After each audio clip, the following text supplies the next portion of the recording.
Hello everybody, Zelfie here, and today I want to be doing a set review from all the cards in set 22. This is the final Cipher set, and we've had about like 3 to 4 weeks to test all these cards. So now I want to get down to rating how they've influenced your metagame, and where they kind of stand in terms of viability, and the whatnot. This is going to be completely from my perspective, so there are going to be some decks that I'm not entirely too sure about their placement or their cards, but in general I think I have a pretty solid idea of where I'm going to place everything by the end of this. Anyways, let's just get started. Now, first off, I'm going to go ahead and throw this Marth in 5-star. This is probably, this might still be a controversial take, although I think people are lightening up on the idea. This Marth is just really good in general, whether you like it or not. He's kind of boring. If he is your main character, he gives all allies, including himself, plus to attack. He also has a finisher, where if he hits something, he can flip 3 bonds and untap all your field. I believe he also has Falchion too. And a lot of people look down on this card because it's just kind of generic. It's just a plus 10 rally, which to be fair is something that Red kind of lacks before. The only other forms it has is the Alm that we also got in this set, and the Chris, and that only worked when your opponent was low on orbs. So just having a giant field buff is pretty nice. And there's also a on defense field buff as well, which helps to preserve the survivability of your units. We've already seen this Marth make some success within a Flyers variant. Just being a MC with 80 plus 30 supports is a huge stat difference. Some things have issues hitting 80 plus 20, not too common, but sometimes some decks will fail against it. But 80 plus 30 is a benchmark that we don't really touch outside of the trying to hit a 100 plus 20, which, this falls under that too. And besides that, he's also just Marth, so he's just about as good as before. He was rising on popularity at the end of the last set, just due to the influence of fairies, Peony, Freyr, Plumeria. Those all added benefits to the deck, and we also got a new fairy in this set in, what's it called?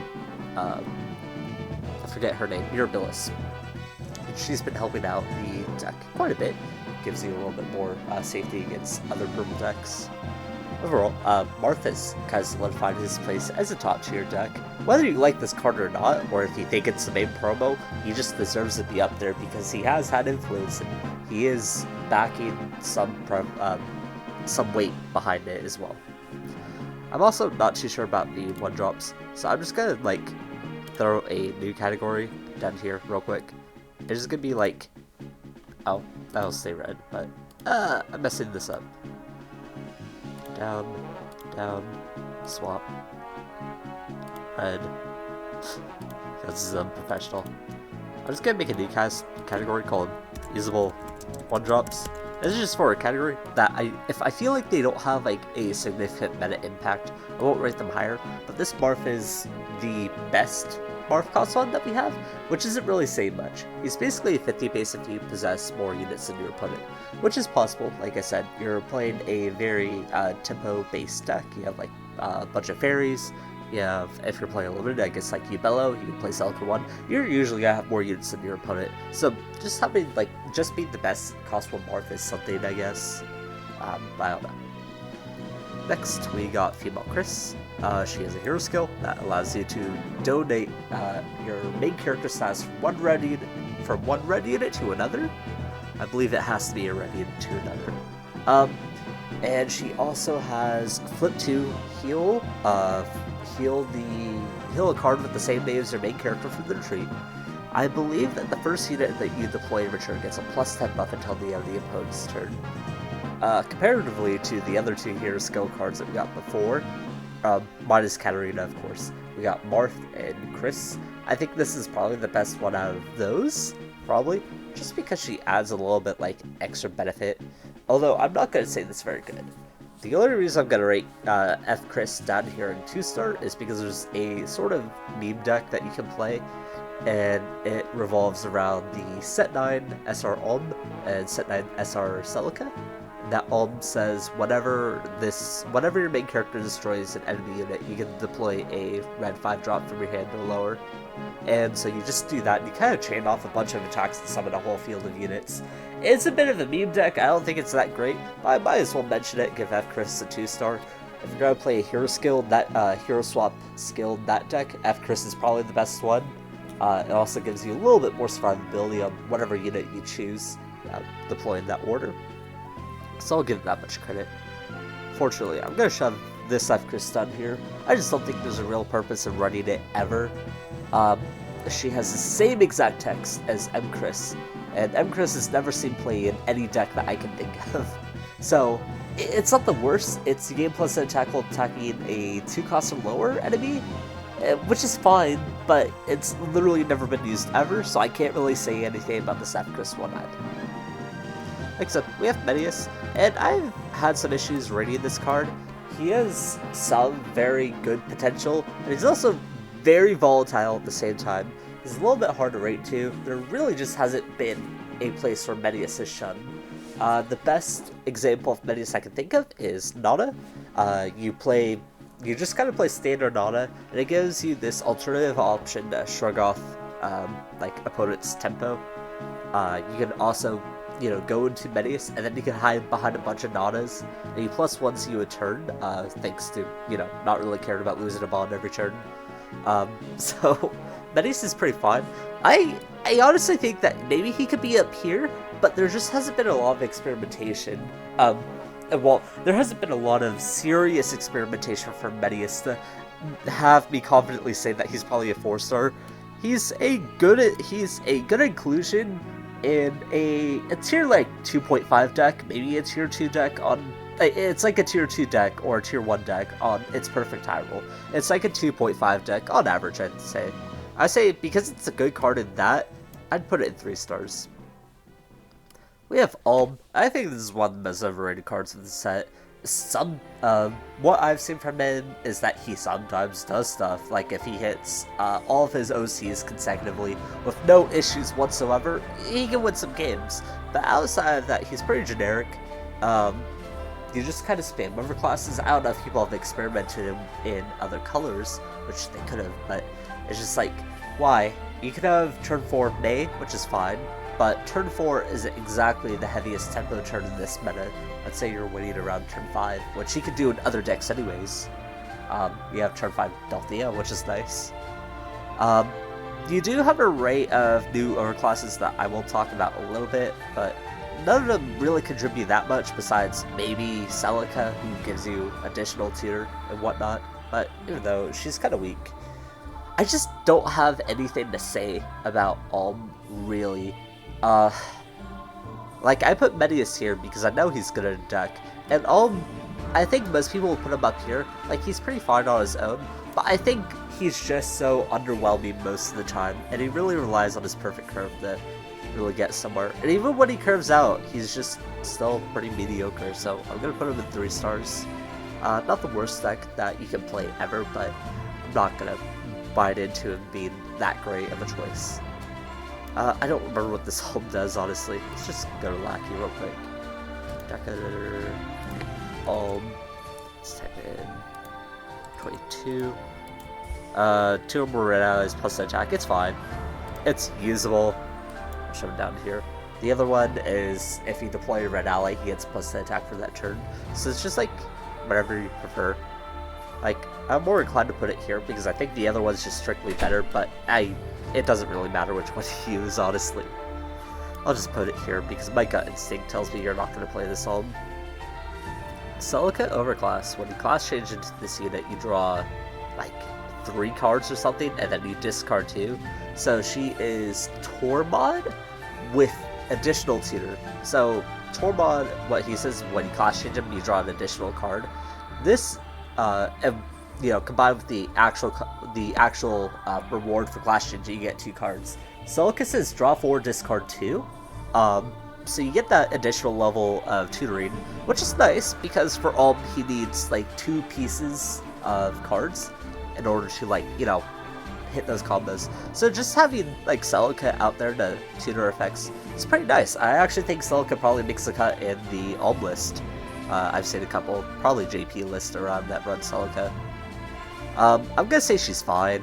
I'm gonna put her on the same tier as Alm, because you probably put them in the same deck together, so I think they kind of belong together. But she also needs to flip the hit, which is a huge like deficit compared to Tormod. And Tormod also has basically Kanto, where he gets a run into the front and back line every single turn to evade attacks and whatnot. So yeah, definitely a step down for Tormod, but it kind of fulfills its purpose in Alm, at least enough to warrant using it. Valbar is when you overclass him, you get to summon 3 1-drops from the retreat. And I forget what his other skill is. He has armor expertise too, and his last one might be some type of attack buff. Until the turn. Okay, you discard it, get plus 60. So I did play a meme deck, sort of meme deck with Alm and Valbar. What it was on turn 5, you would overclass Valbar, and then you deploy Tiki 1, Myrrh, and Fae 1 from the retreat. So just a bunch of 60 attack Maniketes. And Alm also has a rally when you have another leveled up ally. You also draw a card as well. Or, sorry, his skill says discard a card to plus 10 your field, and if you have another leveled up ally, you just get to cycle it instead.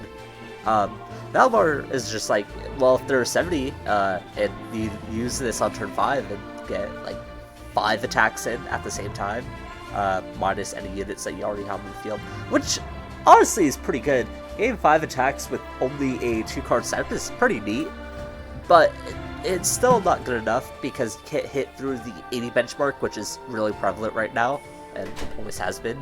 Well, not always has been, but has been for a long time. And so that, like, sort of combo just doesn't work. It's not the better variant of Alm, it's just another variant. I guess Valor slides in there. Outside of that, I don't know what else you can do with deploying a bunch of 1-drops. If you were able to deploy a bunch of 2-drops instead, that opened up a lot of flexibility, but as he currently stands, he just can't. There's not enough good options to make use of this. There's like a couple of good 1-drops, just not enough to, warrant it. Finally, we have Tobin. He's probably the first non-5-star, or non-1-drop card I'm going to put into 1-star. He's okay if you play him on curve. He destroys as many 3-cost or lower enemies as you want that turn that you overclass him, I believe. Choose as many enemies, deployment cost of 3 or lower, and destroy them. So it's really good for shrugging off aggression. Particularly, I guess, against like Crit Self is the most notable example I can think of. But realistically, we don't live in a metagame like that. If we lived in a metagame like that, I'd actually put this card probably up here, and I'd probably rate like Alm higher, but that's just not the metagame that we're in right now. And so Tobin doesn't have a great niche against these types of decks because those decks don't exist. And because the decks don't exist, you're not going to play Tobin anywhere. And you're definitely not going to play him outside of Alm, because then he's a 5-drop. That's way too late in the game. You gotta be worried about shit what Value's doing. The only reason why I mentioned this in Alm is because at least Alm lowers his class change costs by 1 to make it a turn 4 play, which would be on curve and very good at shrugging off aggression. But as it stands right now, he's just really bad. We have Silk, and she's also sort of a tech card. You can tap, I believe you move a leveled up ally. I can't remember, there was some translation thing with this card. Choose 1 ally and move them. Oh, okay. Oh, I got it mixed up. So she is a tap flyer, but she can also tap to give a leveled up red ally undestructible by skills until the end of the opponent's turn. So in a sense, she's like Lana and Leaf. But I also don't think this is really notable. We have Mirabilis now, so that's sort of waned the need for these types of skills. Mirabilis pretty much counters the biggest destruction, which is Zelfie, and it also covers a lot more relevant things too. This could save you from like Saber Overclass, I guess, but no one's playing that, so you'll need to worry about being destroyed by that. Other than that, she's just a tech card, which I guess he can run, but no deck is going to play this, I think, and so I think it also deserves the 1-star rating. We have this Emma here, and this Emma is actually not too bad, If you have more allies than your opponent, she has plus to attack, so she's 70 on offense only. And I believe you could discard an Emma to pull backline, and then those enemies can't attack, which is actually pretty decent for field control.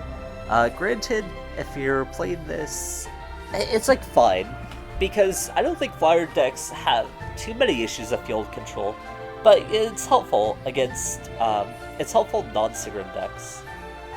Now, I'm trying to think of where you would play this, and I don't think you play it in Sigrun. I don't think you have the space for it in Sigrun, so you probably play it in some other flyer deck. Maybe just generic tempo flyers, like the flyer pose decks, such as Soli or Sigurd Quan, set 18 Crom? Yeah, set 18 Crom. Those types of decks. I'm not too sure.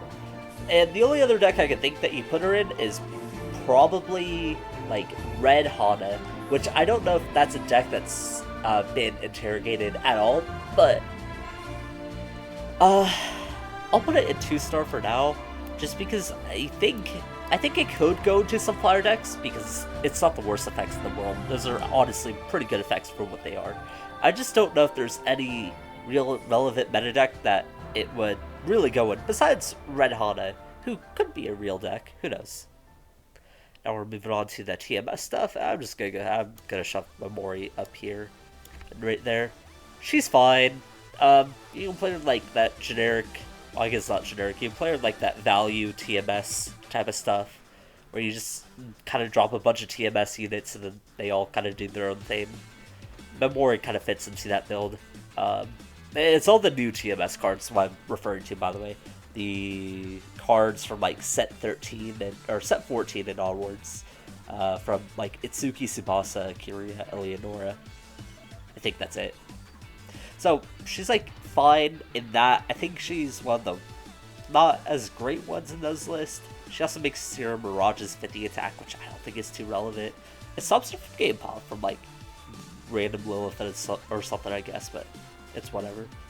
And I'm also putting this Memori cost 1 here, not because it's like, not because it's good as like a cost 1 that makes Memori broken, but I'm putting it here because of Doga. Doga, once again, he also goes into that Mirage deck. You can flip 1 and you're 70, and he's tough and he's strong, whatever.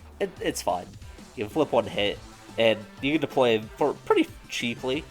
With a lot of the TMS units, a lot of their skills just say deploy this unit from somewhere, and it's usually a really low cost. So Doga can probably fit into that pretty well. But this Doga is also notable for bringing Doga back to standard, or well, he was already in standard, but I'm talking about set 13 Doga, which gives all your armors plus 30 attack, or gives all your armor supports plus 30 attack, so they're 40 supports on offense.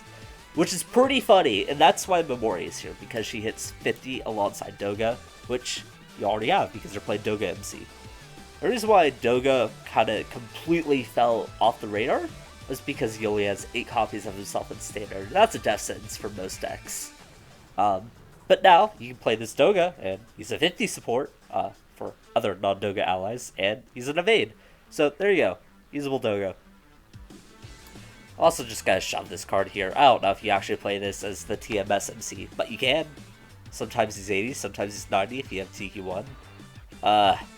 He has some other skill text I can't remember. What is it? Itsuki. Oh, 2 more other Mirage allies supposed to attack. You flip 1 to play a Mirage ally. Yeah, that's powerful. Woo! TMS. It's fine. It's whatever. You can play it, probably. You have Keats, you have ways to be big numbers. You have a decent amount of support for the archetype, I guess. I haven't tested it, nor have I seen anybody play it, so I don't want to say too much. He's probably like probably all the TMS stuff is like down here besides these 2, but I'll be generous and put them up here. Likewise, I'm also gonna put this Tiki right here. And Tiki can make a case up here if you want to talk about Unlimited Suki and his mono blue or generic blue shenanigans or whatever, where you just play a bunch of Keats and then you pretend you're a different MC. Honestly, that deck has not performed like at all recently. It hasn't performed well since probably set 18, so it's really hard for me to like vouch for it at all. I know Kokusho would yell at me for that, but I don't care. If the deck hasn't done anything for like a year now, I'm not gonna give it like the highest credit. And so I'll put Tiki here along with the other TMS shits. You can also just play Jerk Blue Tsuki and just play this as a card because you're already playing Red Blue most likely. So it's fine. That leaves it from all the red cards and the red blue cards. Now we're just moving on to blue. Crom, I'm actually going to move him up here because I think Crom is a top 5 MC. You got Valois, Zephiel, Micaiah, Fear, and Crom. I think Crom actually deserves to be up there. I'm talking more so about Exalt Crom, but this Crom's just as important to that deck as Exalt Crom is. Not to mention, and this Crom can do his own, he can carry his own weight if you want to play him CMC. Granted, I think he's a bit worse. You have like the best field control option in the game, and that's Ramen, or female Ramen, who just like class changes and destroys a bunch of shit. And that card is so powerful. You get to delete boards instantaneously. It's so crazy. I just really think that F Ramen has boosted Crom's like potential like really high up there. I could be overrating his top 5 status, but I honestly believe that he's a really fucking good deck, and this card is just as good. You even set up a 1 cost the turn before, so you can set up, what's it called? So let's just say it's turn 4, you go to action phase, you flip 1, and you deploy Ramen. And then you class change the Exalt, and you drop your Sigurd 0 or whatever. And maybe you have a Julia 1 on field already too. And then you just class change all those units altogether, and then you destroy any field that they may have had or whatever. It is the craziest swing ever. You can also be more patient to hold on to your Ramen for next turn, whatever, but you know, Crom's good. TLDR.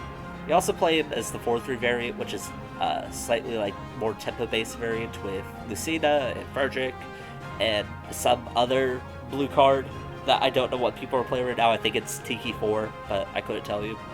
It's fine. No one's playing this Crom ever. Just play the one that gets plus attack against the opponent's MC. For Ramen, I want to put up here because this card's fucking absurd. I was already talking about how Crom is a good deck. If I'm putting like Crom, I'm putting Exalt Crom specifically like top 5. Ramen is one of the main reasons why, and Sigurd's the other one. Like I said, you just clear entire fields with this card. It's so absurd. I think there was also some talk from Coach. He's like, yeah, you play as Jerk Blue or whatever. Not sure how true that is because I've not seen it personally, but that doesn't matter because this card's already up here from Crom. If Crom's not a top 5 deck, it's a top 6 deck. So, yeah, my point still stands. We have Ramen 2. When she's deployed, she gives another ally plus 20 attack, I think. Which is supposed to combo off that Crom. What does Ramen do? What else does she do, I should say? Choose 1 blue ally plus 20 attack and flip over tomes. It's fine. It's a turn 2 play. You can flip 1, get range, hide it in the backline if you want to. I'll put it in like 2 stars. I can put it like, no, I'll just put 2 stars. It's like not important what Ramen 1 or what Ramen card what low cost Ramen card you play in 4-3 Crom. It just sort of exists. This one's helpful for giving your Crom a buff or something. She can also be a turn 2 play, I guess. I don't know. She's usable. You can just use the cost 1. I don't think it really matters, but it's okay to have. Sometimes it's helpful. Sometimes it just doesn't matter. I'm just gonna put in 2 stars. Lucina, I think this is a cornerstone card for 4-3 Crom. I think it's a bit better than those cards I put in 3-star because Medius was like speculatively good, and then Alm is like pretty good too, but I don't think he's as good as he could, or as good in the meta right now as he could be. But I'd probably say like Lucina contributes a lot more to 4-3 Crom than some cards do to Alm. If that makes sense. No, that doesn't make sense. I'm just fucking rambling. What I'm trying to say is Lucina is a good card. You get this out on turn 4 thanks to 4-3 Crom setting it up. You just deploy a bunch of units. You deploy your Frederick, deploy another 4-drop, unnamed 4-drop. She's fine. Like, she's a good tempo option. She helps to get that aggression down. I don't have anything else to really add on. She's just good for what 4-3 Crom wants to do. which is deploy units via class changing. And I will also go ahead and just put this up here, I guess. You play generic blue Marth, or you play this Lucina as a cost 1, and then, surprise, you're Marth.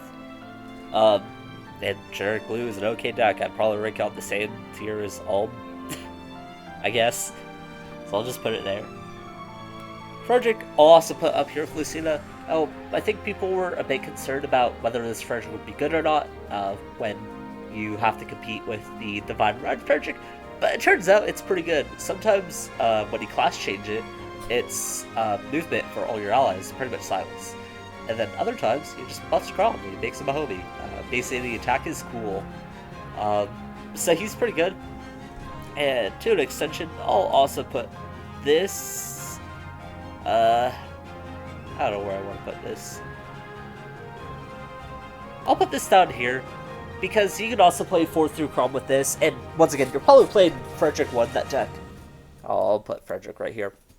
You're gonna play Frederick 1 that deck, and if you deploy him as a 1-drop, he's like Nadu, right? He gives your MC plus 10 attack. The same deal with Frederick here.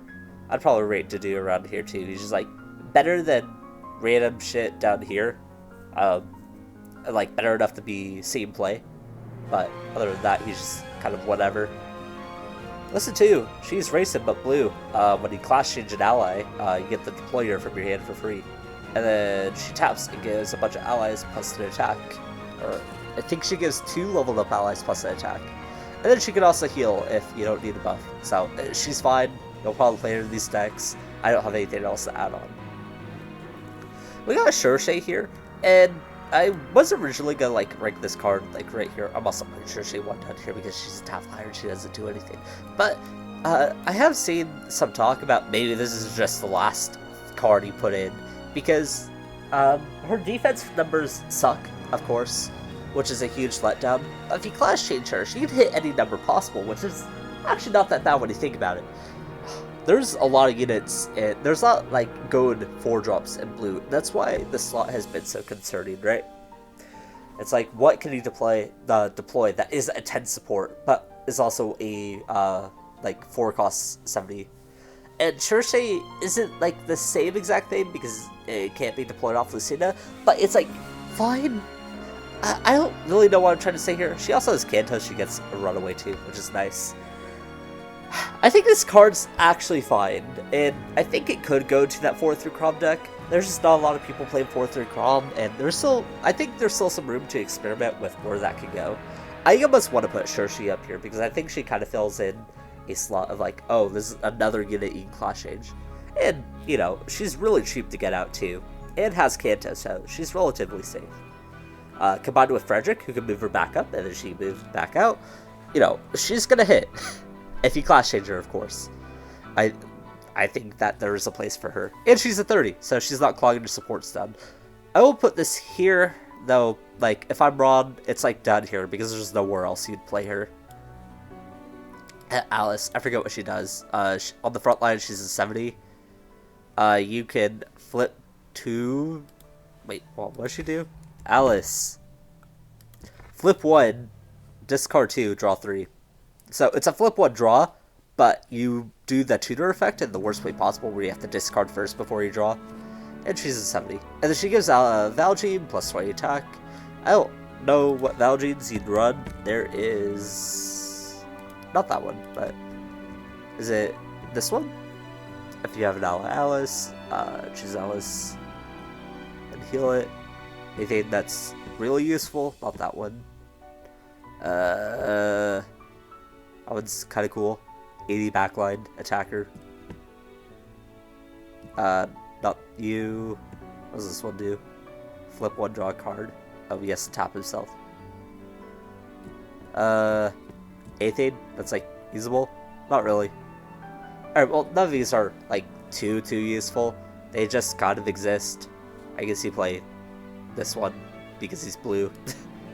But I don't know. She's whatever. You can play her if you like Alice, and she's probably the best one because she is a 70, but I'm not going to go on too long about her. She's just here. And that's it for blue. Blue got like Blue had like one entire archetype dedicated around them, and then they got a broken card here, and then another broken card that helped Exalt Chrome. Now we're moving on to black and white. And I'm gonna shove Mobley up here. Like a top 10 deck. He's just big. He pulls. He can maybe beat Valois. I don't know. That's still up in the air. I'm not too sure. He does shit. He's big. He's hard to hit. Also shoving this one down here too because this cost one's a bitch. He's a base 60. He doesn't even need a bridge. All he needs to do is hit you or hit one of his support cards that flip an orb face up in either Lilith or Azure 2. They're just big. They're black-white. So they have all like the good black-white cards. You can also splash into other colors, which makes this more what's it called? More diverse than Valois. So you can go and grab like overclass cards if you want. You know, overclass Valois if you think that's gonna help you or not. It's fine. He's up here. Maybe he's like, I don't know. I don't really know what to think of Mobley. I've yet to like play him more than like once. And the more I think about it, it's like, why not just play Valois? They're pretty similar decks. And keep in mind, if we are considering a top cut format where we have to bring our decks, then you gotta choose between either male Valois or male Corn. And I'm choosing male Valois like every single time, right? I'm more inclined to believe that he may be down here. It's really tough for me to tell. I think I'll leave it here for now. I'm not even sure if it's a top 10 deck, just because of that one fact. And I know there's the argument of like, oh, well, why can't you just say, why not play Valois against every deck? It's more like, what benefits do you gain from going to this Mobley over the other, going Valois instead? And that, I don't know. And that could just be from inexperience or not really do enough research on the topic, but I just don't know, honestly. Because Valois has just proven time and time again to like shrug off all of these effects that supposedly counter it. I just don't know what else to say. I will say that this does have better field control though, because it does have backline pull. So if backline threats ever become like the biggest threat to, what's it called? The Valley. There you go. That's your answer. That's why you're playing Mobley. I'm also shoving Azura up here. She's so broken. You can play her on turn 4 in Valley. You don't even have to fucking promote. You just play Azura. Sometimes you grab some evades. Sometimes you shove it at Ankos into Boundless with Bond. Sometimes you prepare whatever other shit into Boundless. And you have 2 cards in hand. You have, like, okay. On average, from what I've gotten from Azura, is that all probably +3. Yeah, I think I'm +3 on average. I'll usually send 1 good card to the Boundless area, and they'll add 2 good cards to my hand. And I will say I hit +4s pretty often. Rarely will I ever hit the +5, because sometimes I just have, like, some random fucking dodges that end up in the Boundless area, or I hit, like, Elise, or something like that. It's just whatever. But I will say on average, Azura is a +3 with a chance to +4, and it also sets you up to do more things on your following turns, which is very, very important. It's past the context of just being a card that goes even with its bond flipping value, or with its, yeah, I guess that's what I'm trying to say. She's really fucking good, and her Boundless skill is actually really, really disruptive from what I've seen. In some cases, I should say, at least. One of the better examples I can think of is getting rid of all the Sigurds from your opponent's retreat area.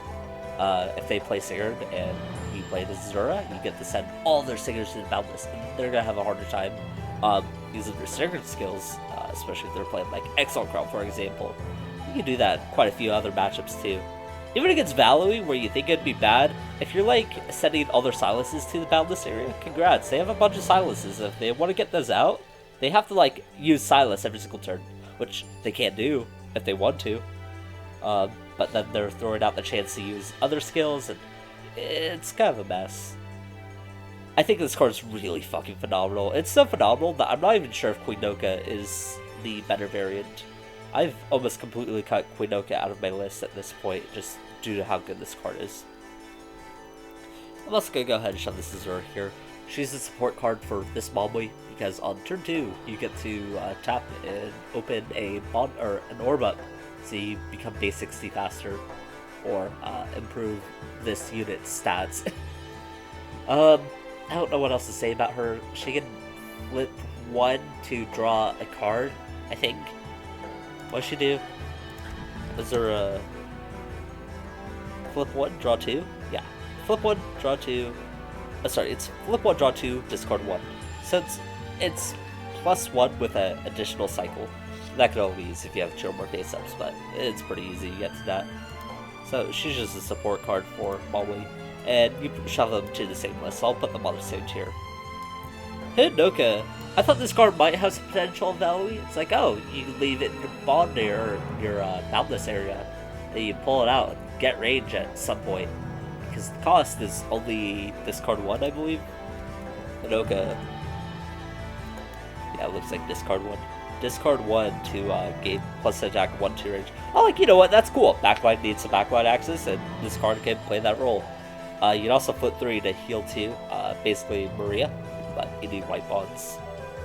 But you just, 1, don't have the space for it, 2, it competes with Takumi 5-4, 3, don't need it, and 4, I was gonna say something else, but I can't remember what it was.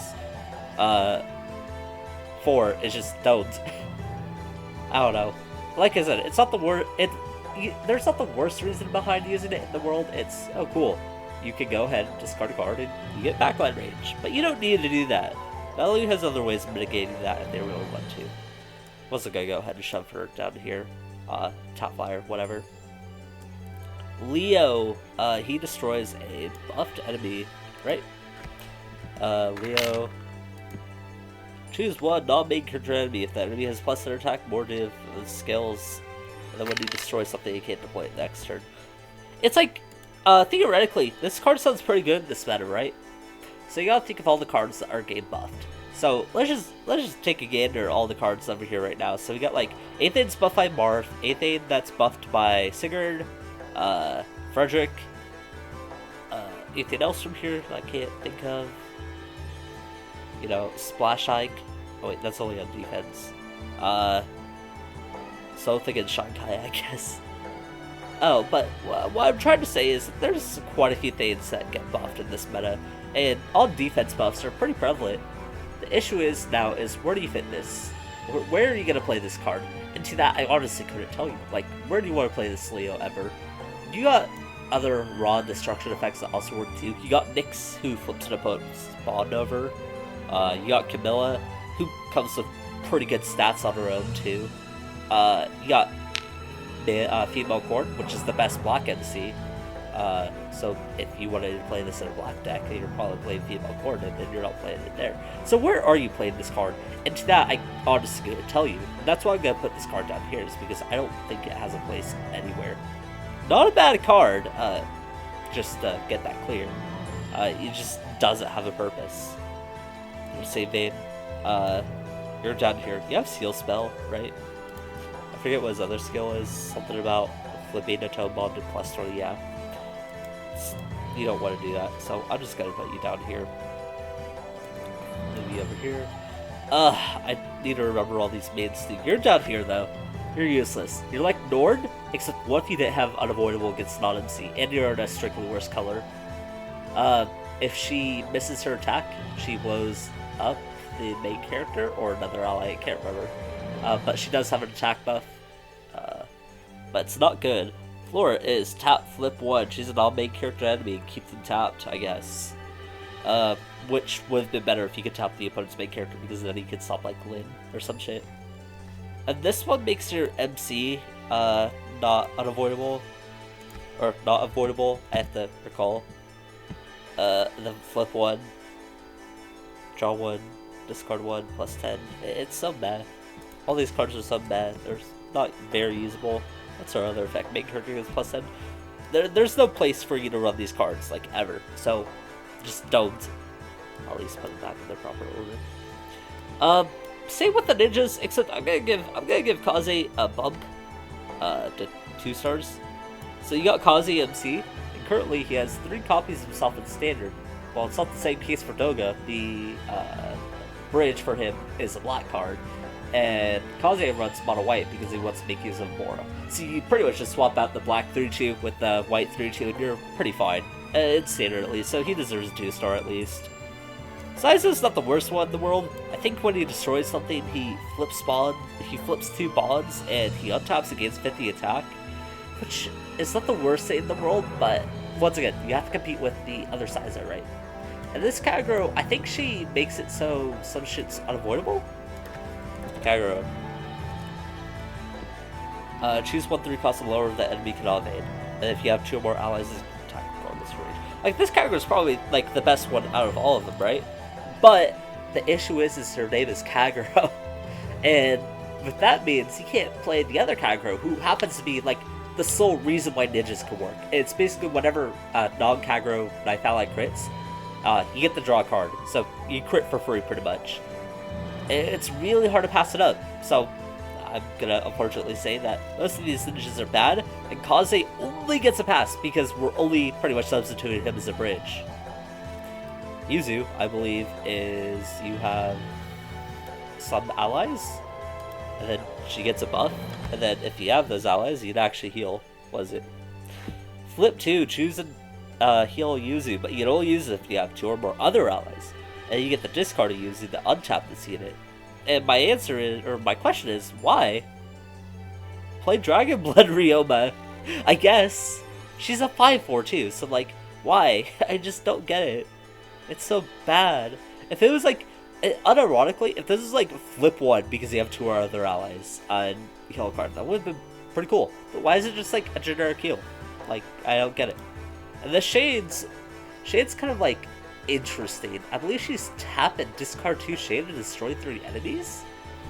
And then when your main character destroys something, you get the draw card by flipping it on. So she has like good destruction, but it's the same case as Leo, right? Like, I couldn't find a place to put Leo. Leo's actually a pretty decent card on his own.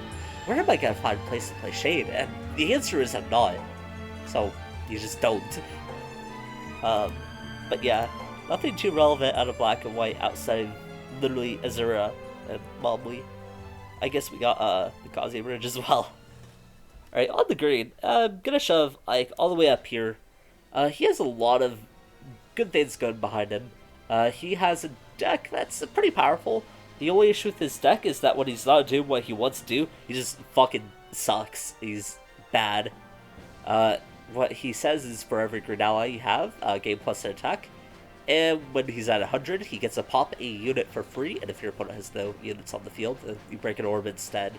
Or not break an orb, you destroy the opponent's MC. So like, in all fairness, that's a pretty good skill if you think about it. He's also not that bad at Splash too. You can play him Sanaki, you can play him Joffrey, I guess. You can play him in Mikaya's or Shanghai maybe. You can play him in Synchron as well. Like, he just has a lot of applications because it's not a hard requirement to fulfill. He pretty much needs, well, he either needs 3 green allies or he needs some type of other like buff going to him, and that's what Sigrid, or not Sigrid, that's what Joffrey can do, and Shanghai could do. And then with Sigrid, it's just really easy to summon shit. Sanaki, it's also once again really easy to summon shit. And then the other Makai is just pretty good in general, so you can probably find time to slide in some gradients in and out. This card is pretty good, all things considered. Like I said, he just pretty much trades. Even if his attack misses, like, oh well, he got missed. Well, you still destroy another unit on the field. And that's a pretty good trade-off in most cases. So I'm going to put him right here. I don't think he's like 5-star or powerful, but he's pretty good in general. This one, I don't know what he does. I think he's, if you have another leveled up ally, you gain plus an attack. Or you're hitting the opponent's main character, you gain plus an attack. There's two other Ikes that I prefer. There's one that says gain plus an attack for every leveled up ally you have. So sometimes that's a bit higher. And if he's being ran as Splash, then he's almost always 50. And then he could be even higher than that, thanks to other great cards you want class change, such as Jill or Tormod. And then the other one is, if you hit your opponent's main character, you get to be a 50 base on defense, which is better. So I'm just going to put him here. I don't think he has a place. Sword is complicated. It's like Merrick, if I recall. Something about bouncing and discarding. Flip a bond, choose one non-make character enemy, or return them to your opponent's hand. So, he is Merrick, but with a cost of flipping a bond instead of tapping. And if your opponent has 6 or more cards in their hand, you make them discard too. Now, this is just like Merrick, but it's slightly, what's it called? More amplified, I guess? So you can you get more value out of the discard effect, but in exchange, your bounce effect is not free. And this is also taking a matter of fact that Mirabilis is now meta, and Mirabilis will actually stop this effect if your opponent only has 6 cards in their hand, which kind of sucks. If they have 7, it'll work, but, you know, you can't always count on that as well. I just don't know if there's a place for this card. He's got to also compete with set 17 Sword, which is already just a really, really powerful card in general. He can stop draws. He discards the sword to bounce something, but he also doesn't forfeit his attack. And, you know, sword's on the back line anyways. He doesn't really need dodge most of the time anyways. And that sword can gain you a lot of value, right? This one has to be wary of Mirabilis. The conditions have to line up properly. He has to flip bonds. It's just not looking good for this sword here. But on the other hand, I'm actually going to shove this sword up here. I'm going to put it in 3 stars, like, same category as Frederick Luciden. Though I do want to say I think he is better than most of the cards here, because he provides a plus 20 buff to Ike. Basically, during your turn, he gives Ike plus an attack, and this Ike already gains plus an attack from sword being a green ally. So then you only need 1 more buffer, right? So this sword is really good in the new Ike, and that's about it. That's all he needs to do, really. But, you know, a good enough niche nonetheless. This Mia is meh. You can just play, if you're playing Unlimited, you can play Unavoidable Mia. I guess this is the best Mia in Standard, where she can untap, but why do you want a Green MC that can untap? If you can't answer that question, then you don't have a good reason to play this Mia. Which is kind of unfortunate, because it's not the worst effect in the world. I believe she's also unavoidable against non-MC. So she has, like, the potential to, you know, keep control of the field decently well. But I just don't know why you'd play her. This Mia is also not the worst card in the world. I almost want to shove her in here. But she more so belongs down here, because I'd probably rank, like, Joffrey in 3 stars. But in Joffrey, she is a flip 1 to become 70. Because her skill says flip 1, growth a Mia from the retreat, and gain plus 20 attack. And then do the Joffrey skill that rallies the field every time a unit grows. She'll become 70 just off that interaction alone, which is pretty good. So, you know, I'll put Mia here. Gotta give Joffrey some love. Though I don't think she sees playing any other deck, because that condition isn't. It's not easy to give her a buff outside of Joffrey, of course, who also just synergizes with the whole growth thing anyways. Micaiah. I also think this card's kind of overrated, but I can't overstate how good she is. At the same time, she is easily 5 stars. I'm just going to go ahead and move this Micaiah up here too. She draws a card. That's it. That's all you need to do. She hits 90, she draws a card. She's a very easy bake. You can play her with generic green, I guess. You can play her yellow, I guess. But you should be playing her with red, because you can freeze her field with May. And that's pretty good. She also hits pretty big numbers. Like I said, Marth hits 80 plus 30, so he's a bit hard to hit, but Micaiah actually doesn't have very many issues hitting him, because instead of, what am I trying to say? Fumbling my words up here.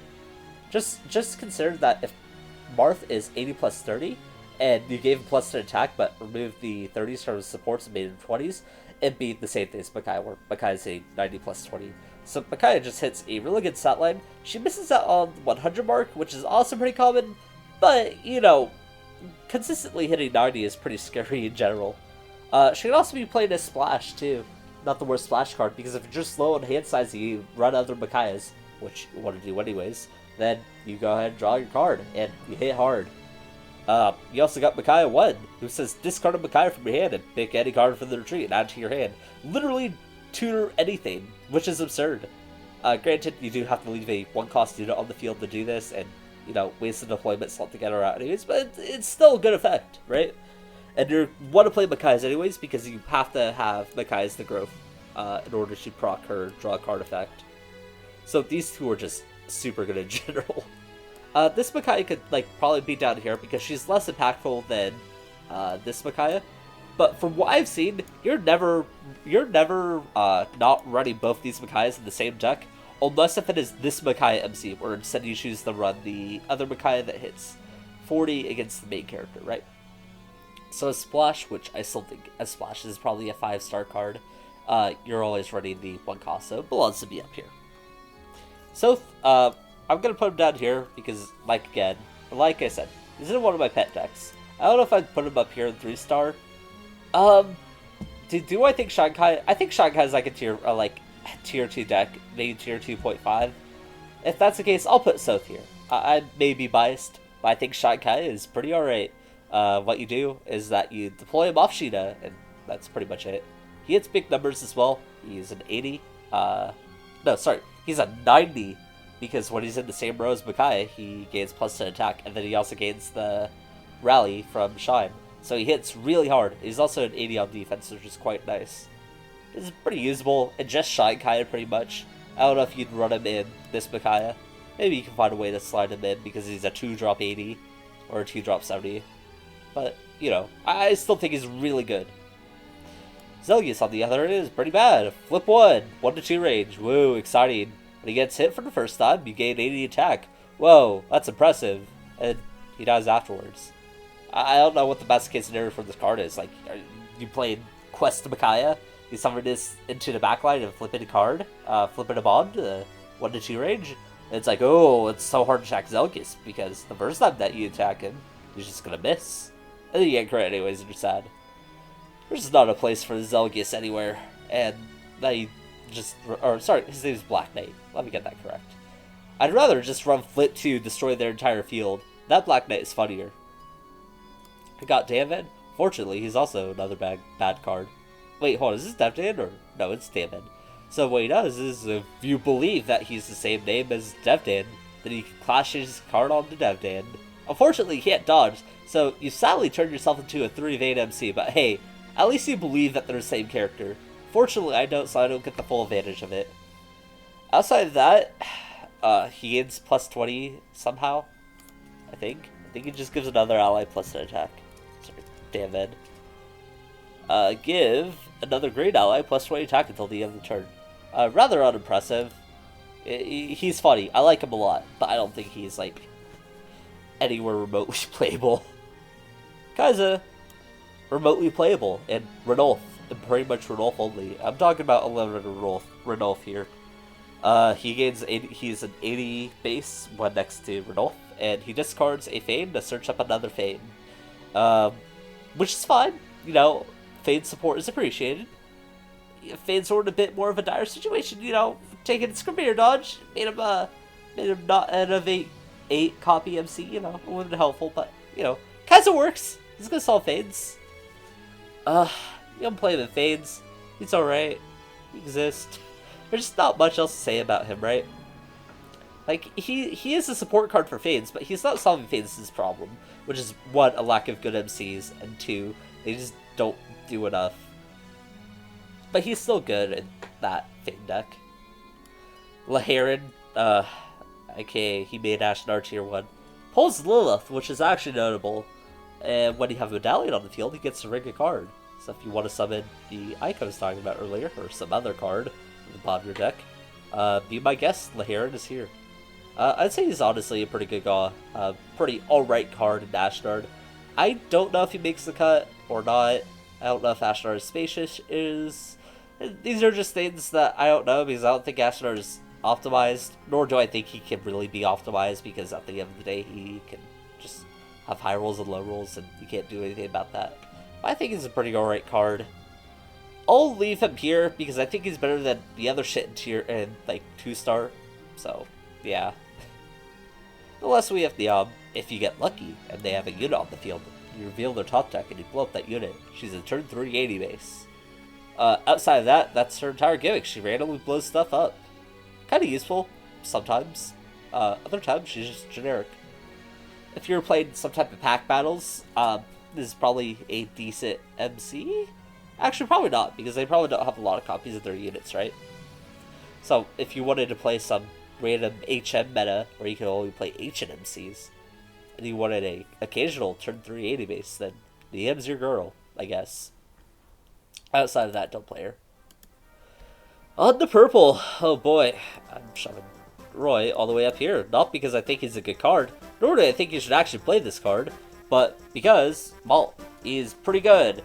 He's an 80, he stacks, he has 1 to 2 range. He's literally the most, like, generically good stat line ever, the most generically good card ever, but he's so fucking boring, holy shit. I don't know what else to say about him. He has a cool support value too, which you can play an HR Roy, stack that shit, and then make your Ray 1 hit their fucking 70 base. Punish him, I guess. He's good. He's not interesting, he's not meta changing, but he's just good. And wanna what deck is good? Roy. My perspective, Roy is the 6th best deck in the game. Possibly the 5th best deck in the game. Which is actually true in some people's opinions too. And you play this Roy in pretty much all his decks, right? So there's no reason to not rank him up here, because he's good. He has more of a reason to be up here than Marth, I think. I just dislike him more. Roy 1. When you destroy an enemy, move a unit. How about this? What if you had a card that said Roy 1, and whenever he destroys an enemy, he gets a trigger Fate emblem. The happen to be in the same color as 2 mana keys, right? And then you stack that mana key on top of your deck and you ram. And then suddenly, you're playing Zelfie by turn 3. Isn't that crazy? I don't think it's crazy because it's actually real. I don't think there's any reason to ever play this Roy 1, unless if you're playing memes. He has Hero Emblem, so if you want to play a maximum Hero Emblem deck, then be my guest. But outside of that, don't. Guinevere, I don't think she's bad. I think she's kind of underrated. But I can see why you don't want to play her. She's flip 2, you draw a card, and then you rig your next 2 supports out of like those cards. And sometimes it doesn't pan out well, but you are in purple, and sometimes you run a shit ton of support emblems. So I think this card does have a purpose. It's an okay bond spender.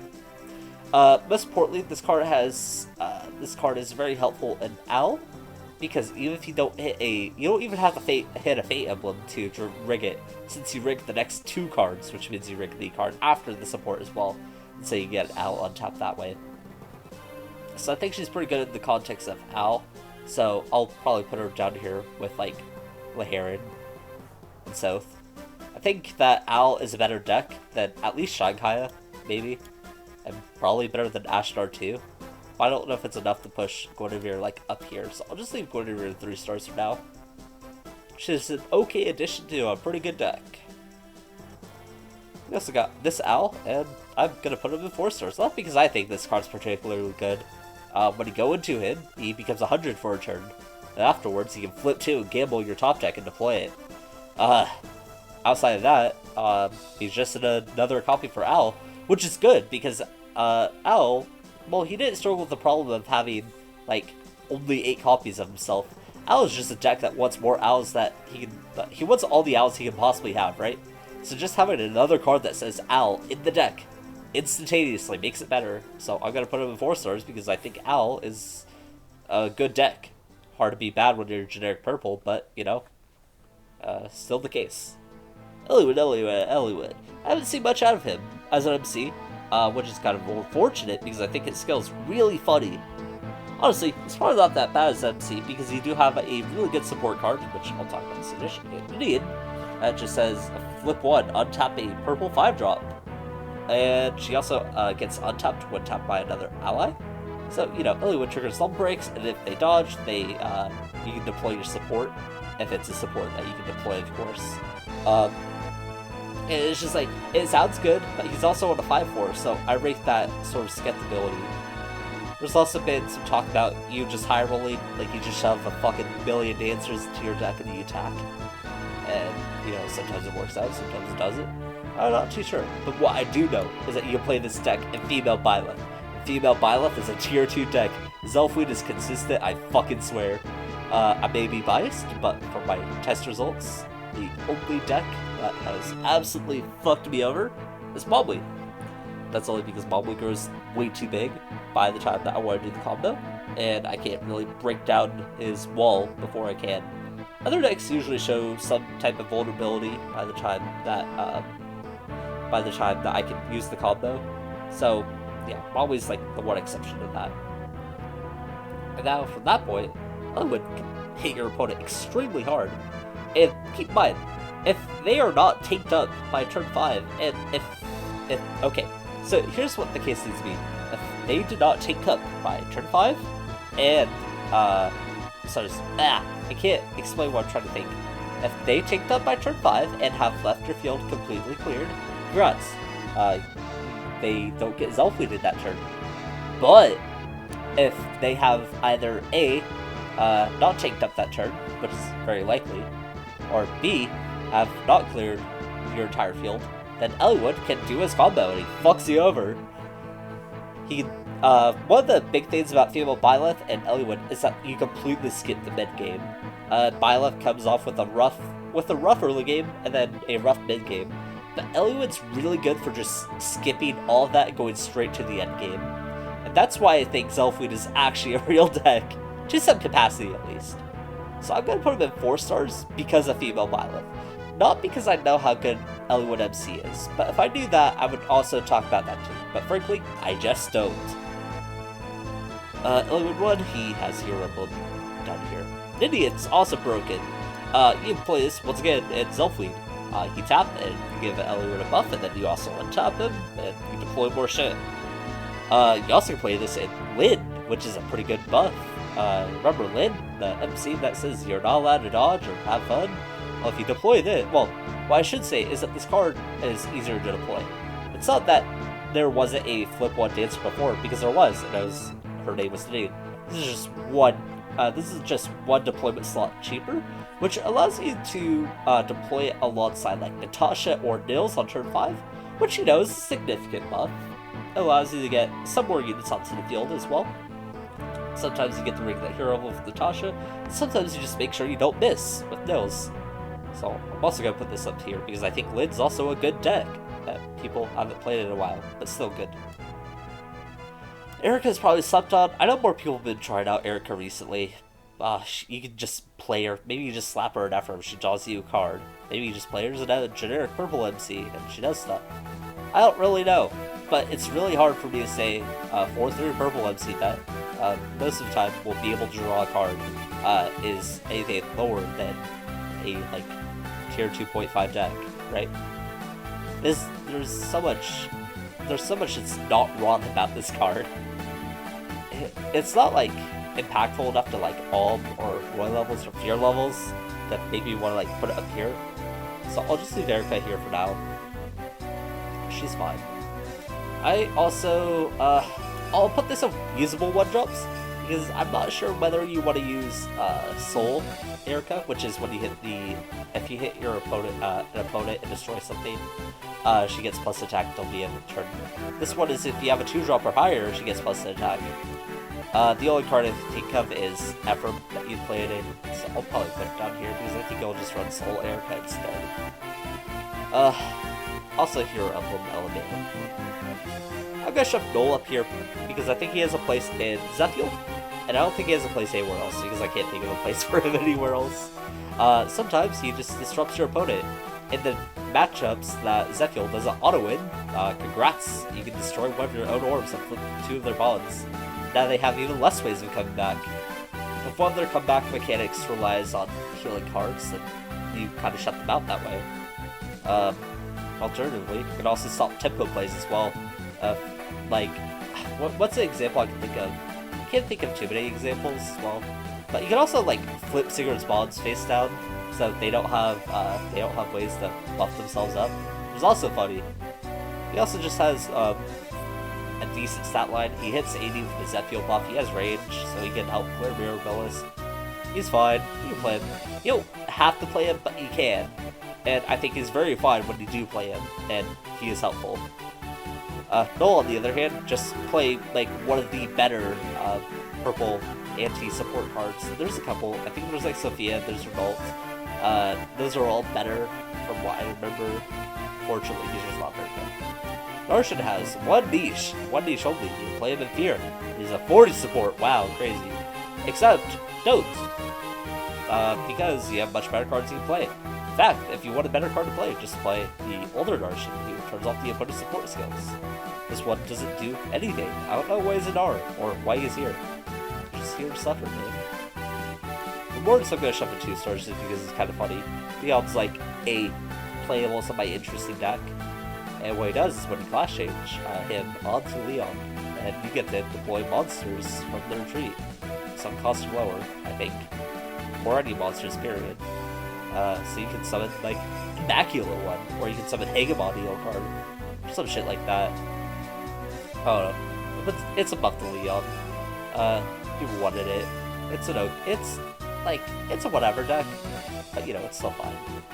Randall is bad, because if you lose your gamble once, congrats, you're just bad. I believe he is flip 2, and then you pick an odd or even card in your hand, and then your opponent has to guess whether it's odd or even. If they guess wrong, you draw 3 cards, which is pretty good value, honestly. And if you have, I want to say if you have 4 or more face down mods, you also become an 80 base. Which, you know, all this sounds good and all, but if you miss the gamble once, which is entirely possible, then you just fucking suck and you kind of die. I think you just played 3-2 Randall, maybe you play this as a backup. I'm not too sure. I'm playing this on 1 star because I don't think you should be, well, I played it for fun because he's pretty funny, but I don't think he has any merit in a competitive environment. Moving on to yellow, I'm just gonna fucking chug this bastard all the way up here. He gives you armats on a whole bunch of shit. You can play him everywhere. When I say you can play Sigurd everywhere, I'm not even entirely joking. I'm also gonna put this Sigurd, I'll put him usable cost ones.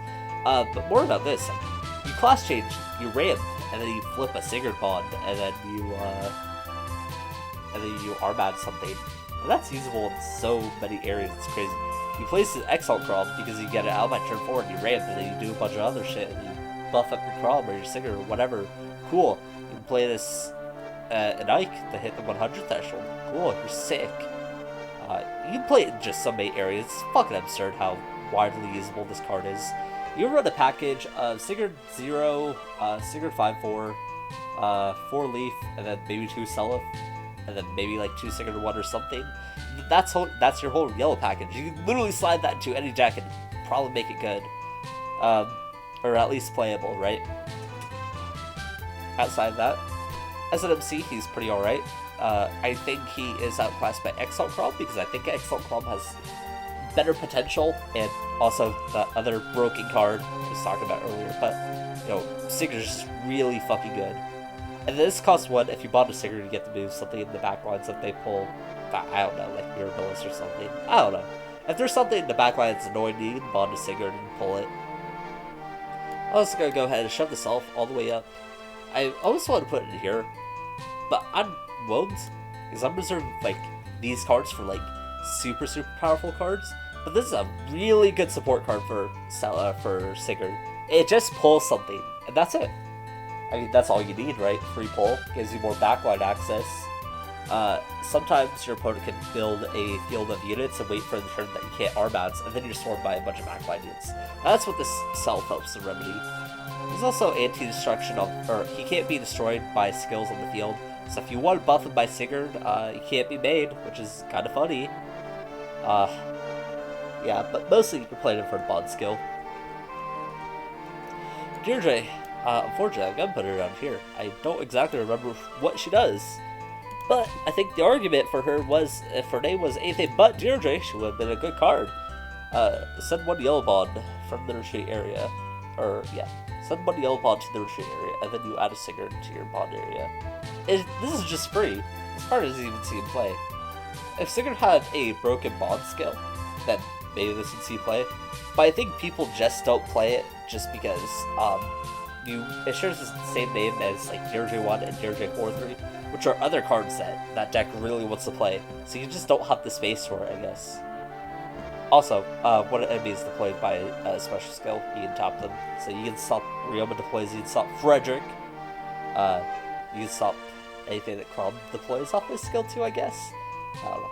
But I don't think it's a bad card, all things considered. I just don't think it has... I don't think that there was space for it. And I don't think that's why people are writing it. And if people aren't going to run the card, then I'm going to give it a 1-star rating. Not even like a theoretical 2-star. Because at least the theoretical 2-star is like, I can all see these cards being played in one deck. And they will be played in that one deck. With some of the cards down here, they just won't.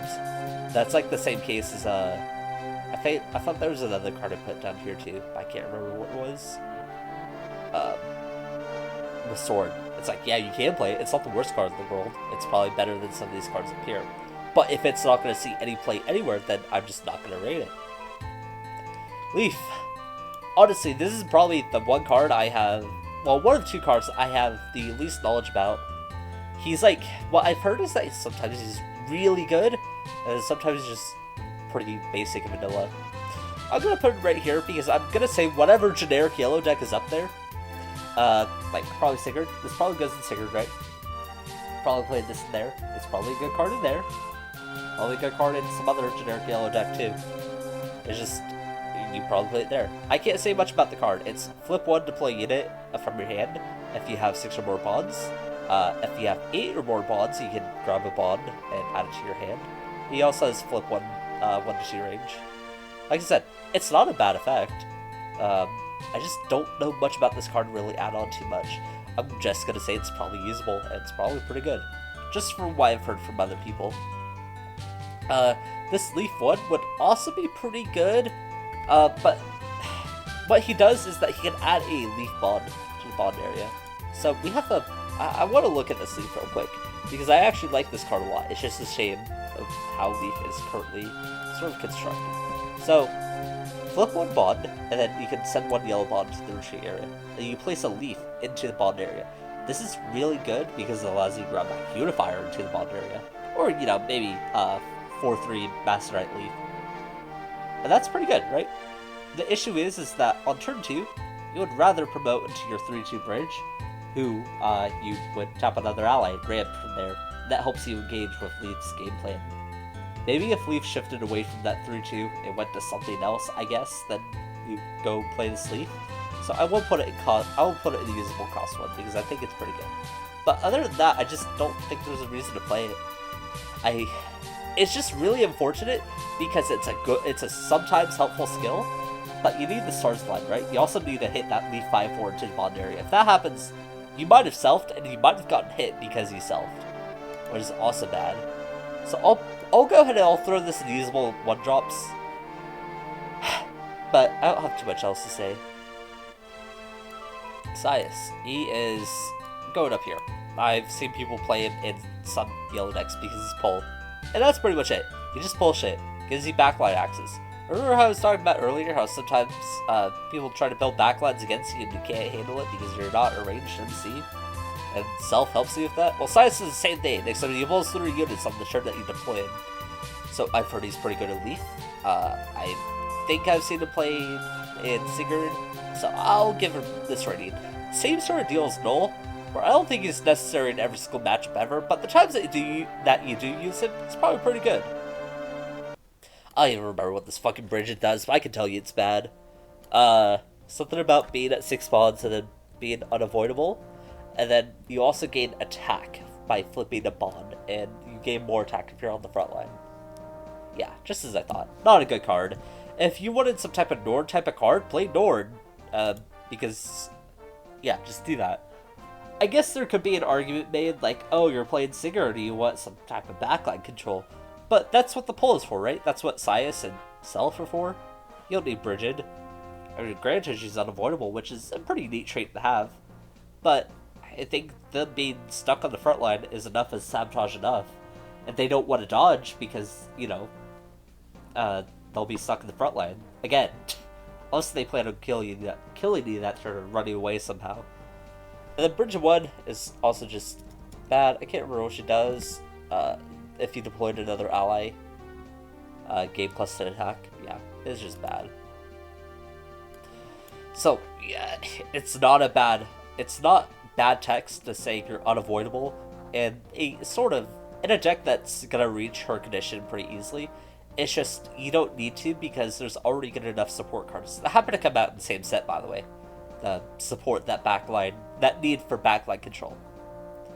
Miranda goes in Elegant. She has Kanto. If you have 2 more horse allies, she has plus 20 attack. So she's 71 to 2 range with Kanto. That's pretty good for Elegant. You know? I'll give Elegant credit. I want to be a good deck. Miranda, on the other hand, I believe is Flip a Tone Bond for plus 20 or plus 10 or something. That's bad. Don't use it. What else is bad? Purd. He says tap this unit to deploy a 50 drop. Or, yeah, a 50 power drop. Now you're thinking, oh cool, I can deploy Patty with this.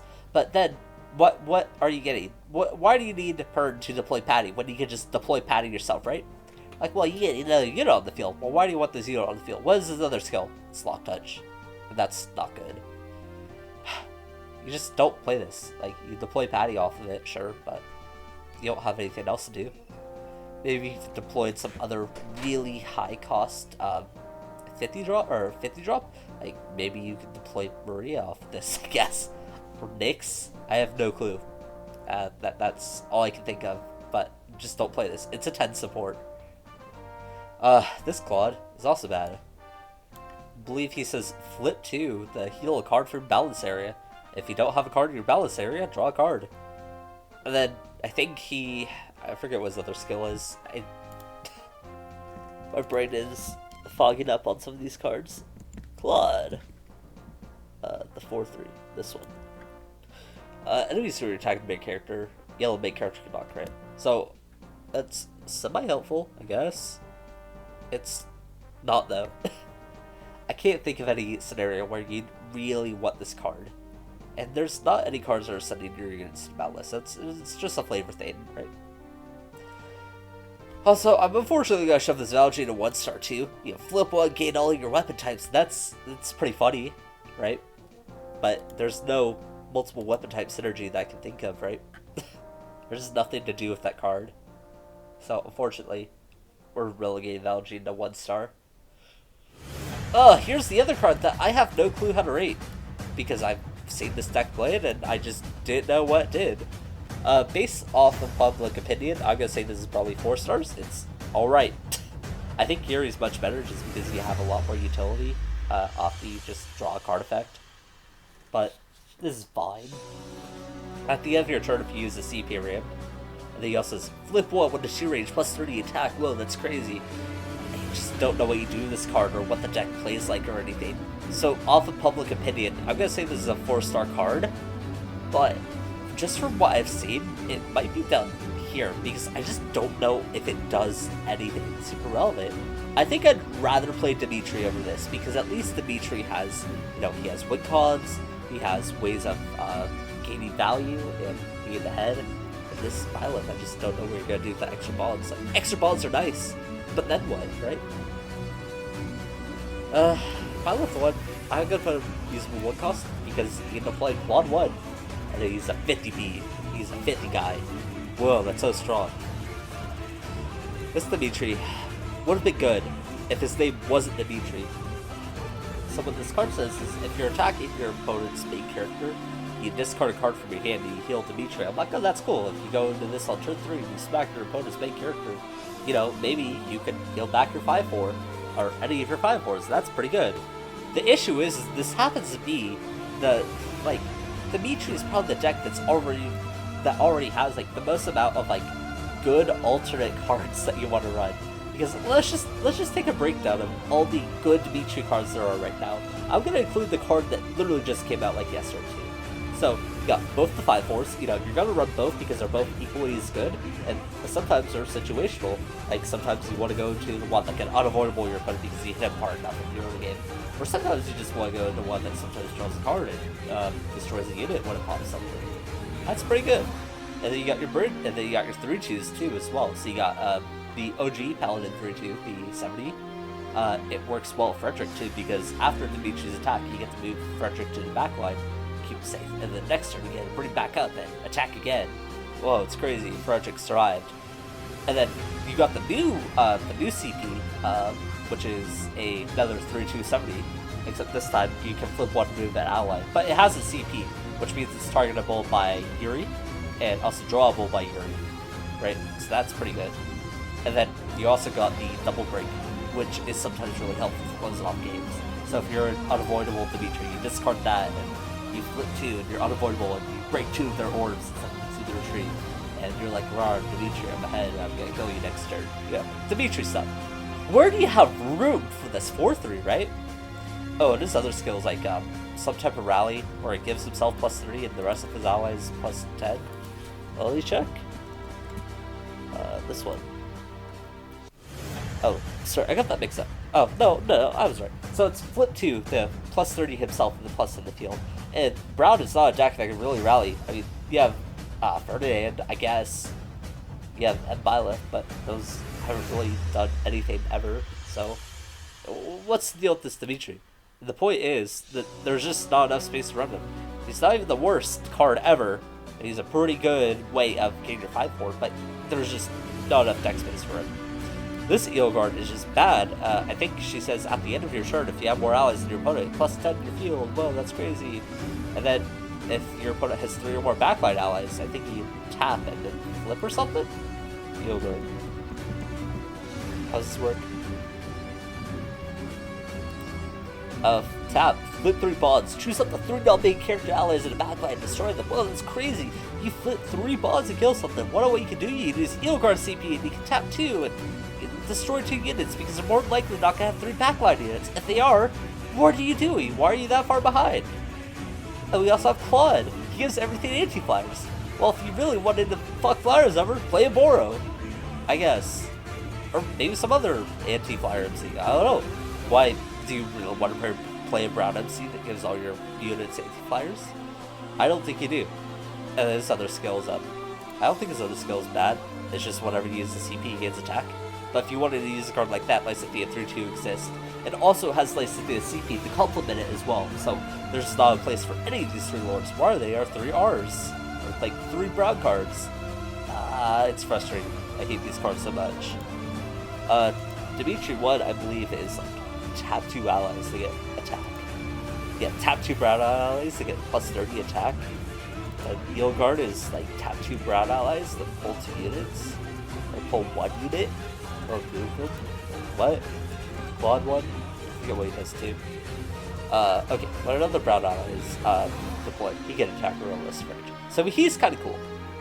I'm just gonna rate him 1-star because I don't think Claude MC is good for if you want to play him.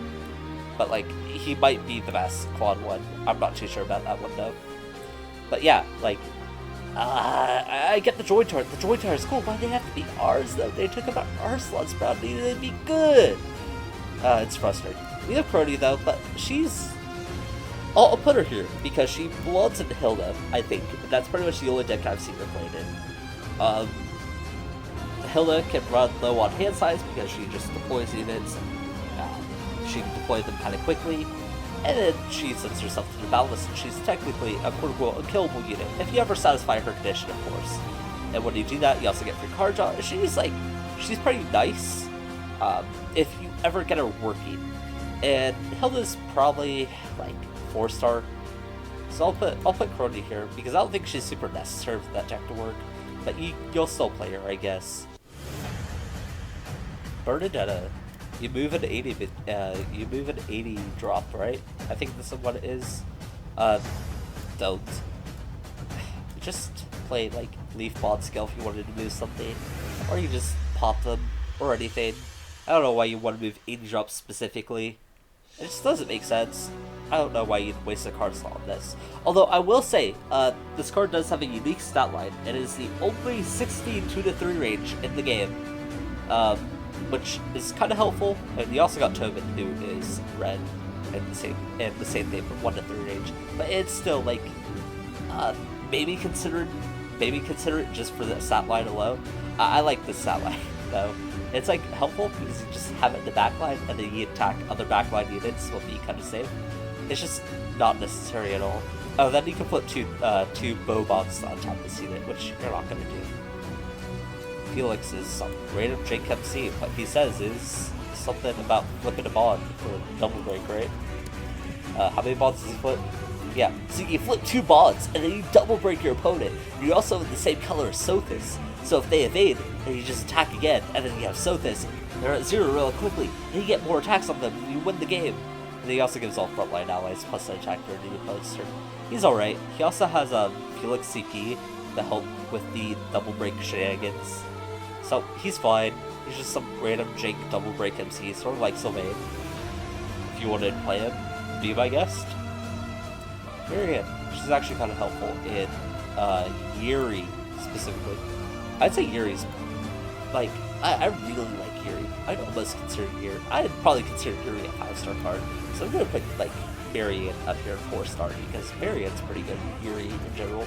You don't run a full set of these, I believe. I think you only run like 2 or 3. But you can rig whatever you want to draw. So you can forfeit your chance to draw a random card that turn to fetch pretty much any card from the retreat area that turn. She can attack while in the front line. She can also dance if you want to. She's fine. That's pretty much all I'll say about her. Gilbert is bad. You can tap another ally to give him defense on the opponent's turn. Now the question is, why do you want to keep this unit alive?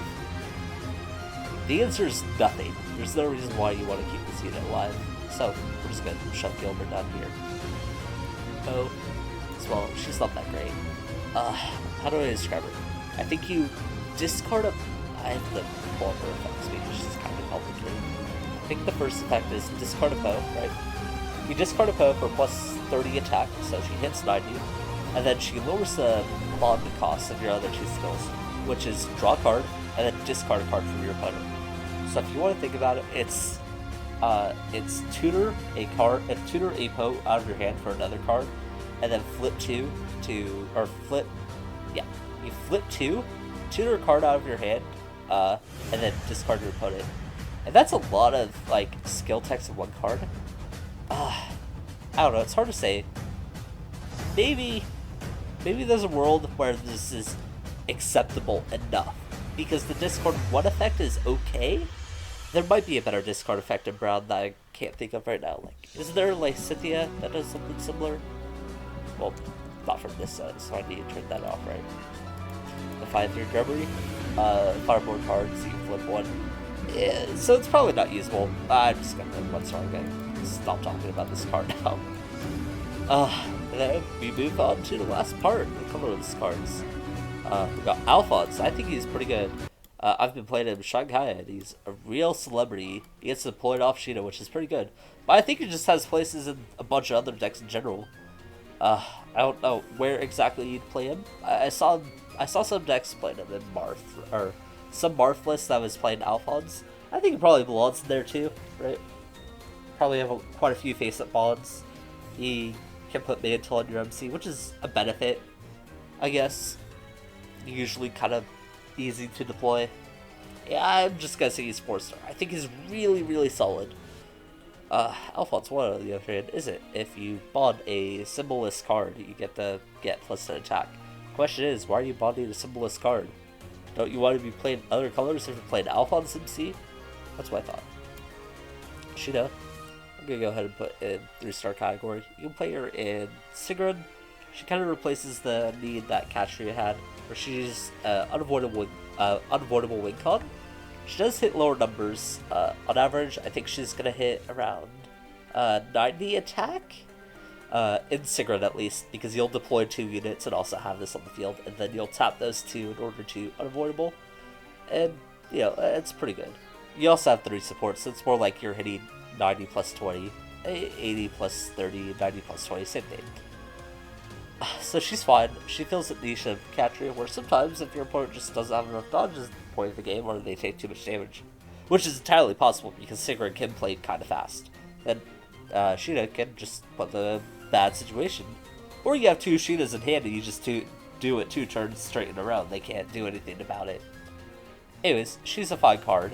She interrupts a bit with Sheena 4-3, which I think is a really good card. But, you know, outside of that, she's playable. I still like Katria 3-2 though, for other reasons. Spring Veronica, what a fucking bastard card. You may only play one of these, but goddamn, you are definitely playing one of these Valois. Valois is the best deck in the game, with no contest behind it. This card just nullifies your Sanaki matchup. If you ever hit this into the boundless area, which it can be a bit difficult. It can't be healed by Elise, so if it ends up in the retreat, it's just kind of stuck there for a while. But this can completely negate the Sanaki matchup, which was one of the few decks that actually contested Azelfie. So that's fun. And then sometimes it just screws over purple as well. So, yeah. That's pretty much all I have to say about it. It's a fucking bastard card. Mirabilis, I don't feel the same way about Mirabilis, but she has had an impact. People aren't playing random purple decks that just rely on Zephiel anymore. Like, Ephraim's fallen off pretty hard. It's because Mirabilis mostly exists, but also because the other good purple decks right now also have more to them. Like, Fear is bulky, Roy has a bunch of, like, rigging potential, Zephiel can bypass Mirabilis, and gets the Zephiel the earliest out of any of these purple decks, and then Owl has his own gimmick of attacking a lot. It's unavoidable. Like, Ephraim just doesn't stand out from the crowd, and Mirabilis is definitely harming that. I don't think Mirabilis is as great as people are making it out to be. I don't know. Maybe it's just because I haven't really seen... Maybe it's like people aren't playing these Zephiel decks anymore because Mirabilis exists, but I just feel like... I just haven't personally felt affected by Mirabilis' existence so much so far. So that's why I'm like tempted to give it 4-star, but with how much people are like trying to play around it and adapt strategies around it, it probably deserves to be 5-star. Ephraim 2, this is a kind of sleeper card, I think. I'm going to put it 2-star because there's no deck that fits into right now. Sort of the same case with Emma, where I think it's actually a pretty decent card, but it's just not seeing play anywhere. He's a 2-drop 70 on defense at the very least, right? And then if you're going second, he's also a 2-drop 70 on offense as well. That's also really good. He's colorless, so you can put it on any deck. Like, Big Bro Ephraim has your back, right? What are you supposed to do against this card? You want to crit it that early into the game? Be my guest. He's just really strong in general. I just don't have anything else to say about him. I wish there was a deck that played him besides Altena, but I don't even know if Play is still playing this card in Altena. Well, you know, I will actually... It's like a temptation to throw in here just because Llewellyn plays him in Excellent Chrome. I think that list is pretty good. It's probably the best Excellent Chrome list I've played and I've seen. So I will go ahead and shove it here. You play this in Excellent Chrome, it's just to hit cards, hit fades. You also get the tutor shit out of your hand so you can Excellent Chrome easier. Like, you deploy this and you get rid of the Sigurd in your hand because you didn't mill a single other Sigurd yet, right? So I'll put it in 3 stars. I think it also has maybe a Nation Zephiel where you can just play this and it hits with no regards. And hit Valoe, which is the important part. I don't know any other decks that you'd play this in. Riss is kind of okay. I'll put him in... Oh, once again, also put him in 3 stars because I think he's above the Wallheart MC. And Wallheart, I would honestly probably put like in 4-star as well because I think Wallheart is still very playable. The only like 8-copy MC that I would get away with playing this meta. It turns Wallheart into a 91 drop, which is fucking absurd. You also do some meme strats of Medius where you go into Medius and Riss makes him 130 or something like that. I don't think Riss is used in any other deck besides Wallheart, but hey, you play it in Wallheart, you can play it, it deserves its rating, I guess is what I'm trying to say. Tiki, I actually almost got fucked by this card, and then I realized, oh shit, it's 1 range. What it does is, if you're battling a 5-drop, it's 120 attack. That's on defense too, it's not just on offense as well, which makes this pretty fucking stingy to remove sometimes. And other times, it's just not a bother. I can't think of a single deck that this would completely wall out, right? Like, what decks have only 5-drops? And I'm struggling to tell you any. I guess I've been talking about this deck a lot, but Excellent Chrome is a lot of 5-drops. And guess what? You just play Rowan and you clear it anyways, so it's not my problem. I just don't know where this would see play. And there's also, I think it is the Ephraim clause, where if you have less spawns than your opponent, it's a 2-drop, so it can be deployed for really cheap, but I don't think there's a real purpose to this card, so I'm just going to put it down here. Like, at least Ephraim is 70 on defense, this is 60 on defense, much harder to hide behind. Cain and Abel are both going down here. You flip one body, you deploy a Cain and Abel. The only one of those cards that's even remotely worth discussing is Sully, right? If that's the case, why aren't you just playing Sully MC, who's legitimately a viable MC because he gives you plus 10 attack and you can play a bunch of flyers. So, why would you play Kane to deploy Sully when you can just play Sully MC? I don't get it. You also got Camilla and Talkme, and are just... Before I got interrupted, they got like unique stat lines, so they're 1 to 2, with 30 supports, which is okay, but they're so weak that they're not going to do anything in their colors. There's just no point in playing either of these cards ever. And then the final card I will touch upon here is Rowan. If you're losing the game by a significant margin, and you're somehow not dead, and they happen to have 5 units on the field exactly, which is tough for a lot of decks, he'll flip one, destroy everything, and it's just bad. I don't even need to explain that. Anyways, that's every single card for the set. I hope I didn't forget one. Yeah, this set's pretty interesting overall. I've had a lot of fun with the set. I originally was not too enthralled with the set in general, but now I've like played around with it. I've been having a lot of fun with all the cards that it's introduced, some of the deck types that it's revived and such. But yeah, if you guys enjoy this, make sure to leave a like and comment down below and subscribe, and I'll see you guys